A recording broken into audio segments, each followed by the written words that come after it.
This is one of my first pieces, believe it or not. It's 6 different patterns as you go towards the center, and then it's opposite on the way out. So there are 6 patterns in here, and they meet in the middle. They're delicate, they're airy, but this is a nice piece. I don't know why it's still here.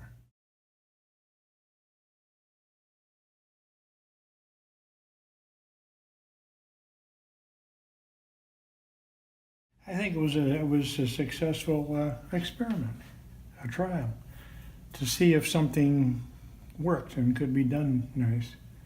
And I did it in another color so that it would be a little more visible where that's kind of hidden. When you do something all in one color, it kind of hides on you. I consider this show my signature piece. This is the best piece I've done to date. I call it a Norwegian snowflake. It's comprised totally 100% of silk. The pattern on here is 190 steps to get one copy of the pattern. It took probably 3-4 days to weave it. Right now this holds a special place with me. This is the warp. Mm-hmm. Okay, these are heddles, and each yarn goes through a heddle on a shaft, and depending on how it goes through the different heddles on the different shafts determines the pattern in part. What determines the rest of the pattern is how these shafts are tied to the treadles down below. So you can change the tie up and change your entire pattern. Here, there's a few pieces there. You can get it out there, see? That's what I did for 3 days, trying to bring it out and make it nice and fluffy and different.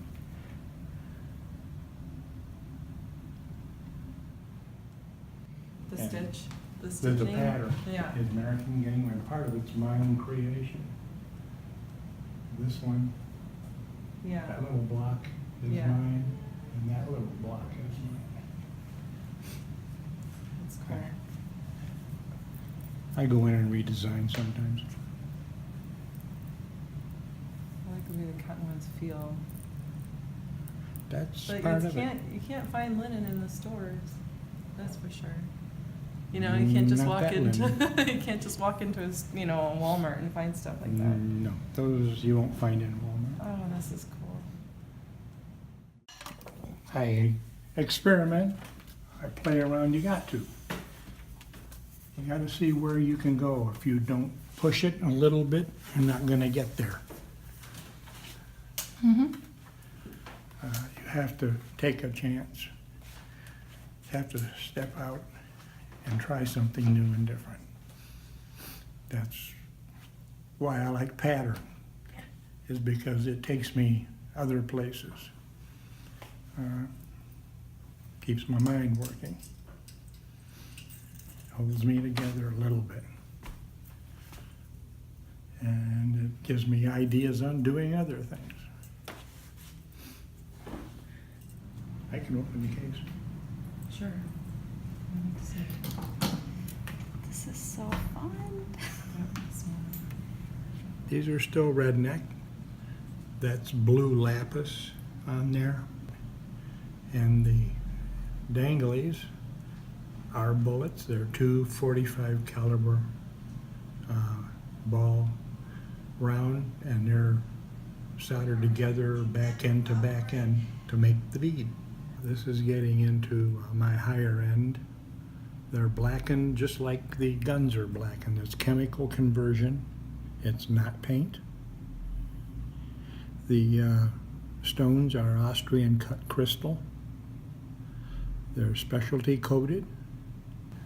If it's made out of bullets, I can do something with it.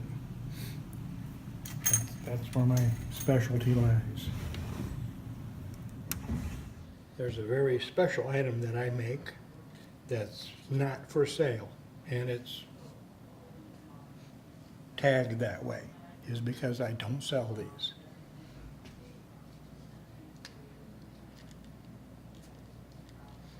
I give them away. This is what we call a hog's tooth. This is given to a sniper. And on it is the sniper's prayer.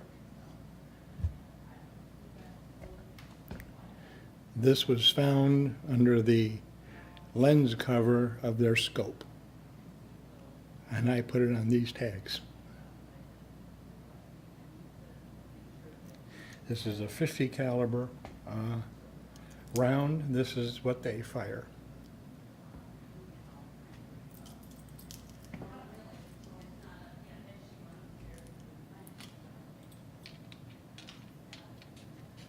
So when I find a sniper, I present one to them.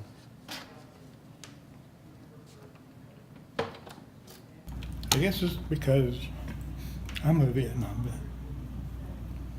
So I built a special ring. Took the base of a 50 cal bullet, and I commemorated the Vietnam War on it. The Vietnam and the years 60 to 75.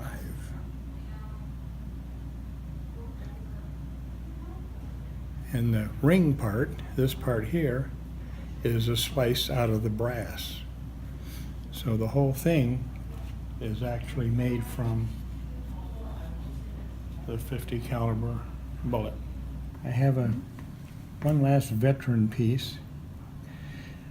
These are from the M1 carbine, and these are World War II vintage. The date on these are 1943.